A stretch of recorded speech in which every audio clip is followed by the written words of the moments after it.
আমরা যেখানে কল্পনা করতেছি হয়তো জানুয়ারির দিকে আমাদের ভিসা শিথিল করে দিবে, বা ভিজিট ভিসা, ফ্যামিলি ভিসা বা অন্যান্য এমপ্লয়মেন্ট ভিসা এগুলো শিথিল করে দিবে, সেখানে দেখতেছি ইন্ডিয়ার ভিসার এই অবস্থা। গত ২-৩ দিন ধরে ইন্ডিয়ার যে ভিজিট ভিসাটা এতদিন খোলা ছিল, প্রায় 99%, 95% ভিসা হচ্ছিল। কিন্তু হঠাৎ করে এই ২-৩ দিন তাদের ভিজিট ভিসা তো সেম কারবার, বাংলাদেশের মতো পাকিস্তানের মতো হয়ে যাচ্ছে। তাদের এখন 20%, 30% ও হচ্ছে না। তারা সব ক্রাইটেরিয়া ওইখানে ফিল আপ করতেছে, আপনার ব্যাংক ডিপোজিট, আপনার টিকেট, তারপর টেনেন্সি কন্ট্রাক্ট অথবা আপনার হোটেল বুকিং সবগুলা দিচ্ছে, সেখানে সাবমিট করতে হইতেছে নতুন নিয়মে। আগে তো এগুলো সাবমিট করার লাগতেছে না, এগুলা এয়ারপোর্টে দেখাইলে চলতো। এখন ওইখানে সাবমিট করার পর যদি তাদের মনে হয় যে এটা সঠিক, তারপরে ভিসা দিচ্ছে। এখন সেক্ষেত্রে তারা সবগুলা এখানে ফিল আপ করার পরেও দেখা যাচ্ছে সেটা রিজেক্ট আসতেছে।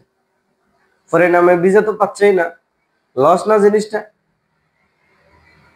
আপনার কত টাকা সেখানে ইনভেস্ট করছে, সে টিকিট কিনছে আপনার, তারপরে এখানে হোটেল বুকিং থাকলে হোটেল বুকিং করছে, টাকা তো যেটা আছে এটা তার থাকবে, ঠিক আছে? তারপরে অ্যাপ্লাই করছে, টাকা খরচ না?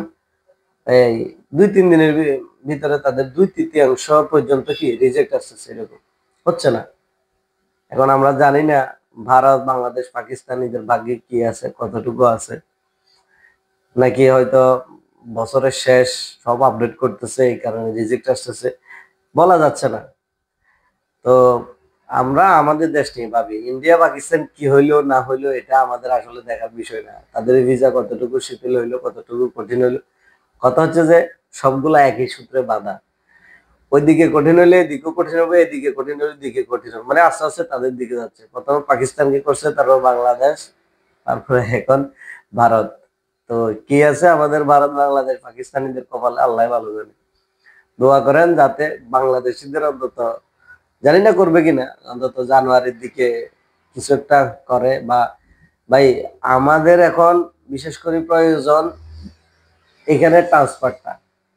বাংলাদেশি ভিজিটের কি হইলো বা এমপ্লয়মেন্ট ভিসার কি হইলো, এটা থেকেও জরুরি অন্তত ট্রান্সফারটা।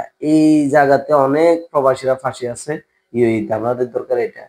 দোয়া করেন যাতে এটা জানুয়ারির দিকে এটা শিথিল হয়ে যায় বা এটা চালু হয়ে যায়। মানে লো ক্যাটাগরির ট্রান্সফারটা আর কি, হাই প্রফেশনাল ট্রান্সফার তো হচ্ছে, তো লো লো ক্যাটাগরির ট্রান্সফারটা হচ্ছে না, কোম্পানি টু কোম্পানি।